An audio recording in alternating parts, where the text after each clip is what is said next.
আসসালামু আলাইকুম গাইস, কেমন আছেন? দেশে এবং দেশের বাইরে যে যেখান থেকে আমার ভিডিওটা দেখছেন, আশা করি ভালো আছেন, সুস্থ আছেন। পরিবার নিয়ে আমি আলহামদুলিল্লাহ আপনাদের দোয়ায় খুবই ভালো আছি। তো প্রতিদিনের মতো আপনাদের মাঝখানে একটা ভিডিও নিয়ে চলে আসলাম। সংসারে কী কী রান্না করি, খাই, কাজকাম করি, ওগুলোই তোমাদের সাথে শেয়ার করি। আসলে ভিডিওটা তোমাদের কাছে অনেক ভালো লাগবে, আশা করি দেখতে থাকো। আর আমার মতো এভাবে কে কে কাজ করো গোছগাছ করে অবশ্যই কমেন্টে জানাবে। আর যারা আমার চ্যানেলটা সাবস্ক্রাইব করে দিয়েছো তাদেরকে অসংখ্য ধন্যবাদ আর পাশে থাকার জন্য। আর যারা করো নাই, প্লিজ আমার চ্যানেলটা একটু সাবস্ক্রাইব করে দিও, আমার পাশে থেকেও লাইক কমেন্ট শেয়ার করো। তোমরা পাশে না থাকলে এগিয়ে যাওয়া সম্ভব না। এই লাইনটা এরকমই, একজন আরেকজনের পাশে থাকতে হয়। তো এই দেখো, আজকে রান্নার বেশ কিছু নাই, তো 5-6 পদ মিলায় একটা ভাজি করে নিলাম, ভাত আর ডাল রান্না করে নিলাম, নিয়ে বাকি কাজগুলো করে নিচ্ছি।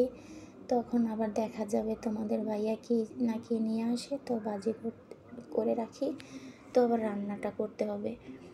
তো দুপুরবেলা যত সকাল সকাল উঠে পড়েছি, গ্যাস আবার যদি চলে যায় তখন তো আবার দুপুরে না খেয়ে থাকতে হবে, এই কারণে ডাউল আর ভাজিটা করে রাখছি আর কি। তো দেখো, এখানে আমি না ফুলকপি দিচ্ছি, তারপরে সিম, তারপরে লাউ, তারপরে আলু, একটা যেন কি দিলাম মনে পড়তেছে না, ফুলকপি, এই 5 পদ মিলায় ভাজিটা করে নিলাম। তো দেখো, আমার ভাত ভাজি ডাউল হয়ে গেছে। এখন পাখির ঘরটা পরিষ্কার করে গোছগাছ করে আমি চলে যাব রুমে। রান্নাটা শেষ, তো এখন বিছনাদারিগুলো গোছগাছ করে তারপর রুমটা ঝাড় দিই। আর এই যে পাপোশটা একটু ব্রাশ দিয়ে একটু পরিষ্কার করি, যেন চুলগুলো আটকায় থাকে। এখানে ড্রেসিং টেবিলের সামনে তো চুল আশ্রয়, আর আমার না প্রচুর পরিমাণ চুল ওঠে।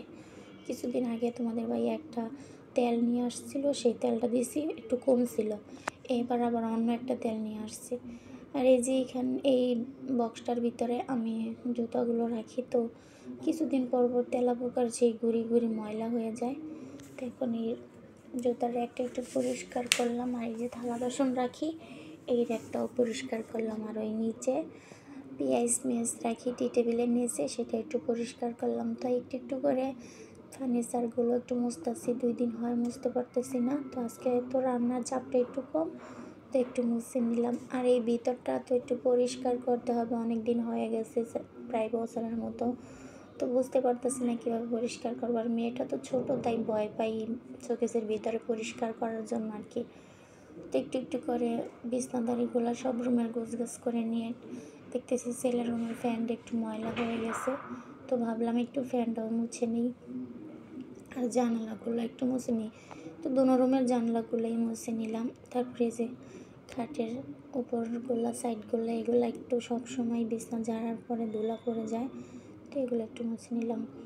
আর আজকে একটু ভিজা ন্যাকড়া দিয়ে ভালো মতো ফুল খাটটাই মুছে নিলাম। তারপরে মোছামুছি শেষ করে এখানে তারপরে চলে আসলাম মাঝখানের রুমে। সেই রুমের টেবিলটা, ফ্রিজটাও একটু পরিষ্কার করে নিলাম। মানে কাজের ফাঁক কোথায় যেন যে আর শেষ করে আর শুরু করি বুঝতে পারতেছি না। তো এই যে এখানে রাতে মেয়ের জন্য তো সবসময় দুধ গরম করি, তো কালকে ওর আব্বুর জন্য দুধ রেখে দিয়েছিলাম, উনি খায় নাই। তো ওই দুধটার ভিতরে আমি একটু পোলাওর চাল দিয়ে দিলাম, আর সাথে চিনি ময় মশলা দিয়ে বসাই দিছি। তো ওই পায়েসটাও হইতেছে। তো এই যে সব মোছামাছি শেষ করে এখন ঘরটা মুছে নিতেছি। তারপরে দেখি যে বাজার নিয়ে চলে এসেছি, বাচ্চাদের জন্য কী কী রুটি নিয়ে এসেছে, আর এই যে বট নিয়ে এসেছে। তো এখন এটা কাইটটা তারপরে চুলাতে বসাইছি। আর বেড়ারা তো চুন দিয়ে পরিষ্কার করে, হলুদ দিলে দেখা যায় লাল বের হয়। তো আমি হালকা গরম পানি দিয়ে এই লালটা আগে বের করে নিয়ে তারপর ভালো মতন ধুয়ে তারপরে রান্না করি, দেখা যায় যেই চুনের লাল পানিটা ওটা বের হয়ে যায় আর কি। তো এই যে রান্নাটা বসিয়ে দিলাম। দেখো, এখন চলে যাব গোসল করতে, গোসল করে এসে নামাজ পড়বো। তো এখন নিয়ে আসছে এগুলো। তো ছেলেটাও স্কুল থেকে আসছে, বললাম খেয়ে নাও ভাজি দিয়া, বাপেও খাবে না, ছেলেও খাবে না। আসলে আমাদের ছেলে আর বাবা না, মানে যেটা সেটা দিয়ে খেতেই পারে না, ওদের একটা বদ অভ্যাস। তো সেই প্রায় 2টার মতো বেজে গেছে। তো আমি তরকারিটা বসায় দিয়ে তারপরে গেছি গোসল করতে। গোসল করে আইসা মেয়েটাকে একটু খাইয়ে দিছি, আমি নিজেও খাইছি, আমার প্রচুর পরিমাণ খিদা লাগছে। তারপরে কী করার, খাওয়া দাওয়া করে তারপরে আমি নামাজ পড়ছি। তখন নামাজটা বাদ দিইনি, আলহামদুলিল্লাহ পড়ে নিচ্ছি। তো মশলাটা বেটে দিয়ে দিলাম, মানে সব কিছু হয়ে গেছে। তারপরে আমি মাঝখানে কষায় আরেক কড়াই পানি দিয়ে জাল করে নিয়েছিলাম। আর এখানে এখন মশলাটা দিয়ে নামিয়ে নিচ্ছি। তো আমি ভাবছিলাম ভাজা ভাজা করব। তো ভিডিওটা কমেন্ট হয়েছে, অবশ্যই কমেন্টে জানাবে। আল্লাহ হাফেজ।